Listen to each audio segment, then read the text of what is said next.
başladı sevgi. Seni gördüğüm o günden yaşadım.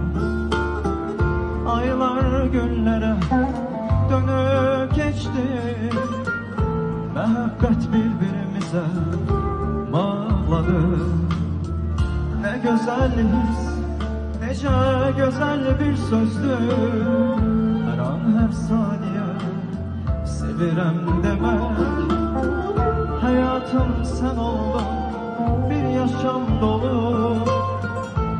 Bizli bir yol başlayıp sonsuza dek. Bugün biz tarih yazdık ömrümüze. Uzun hasretle gözledik ikimiz. Bugün güzel bir gün, bizim günümüz. Şad günümüz, özel bir toy günümüz. Bugün biz tarih yazdık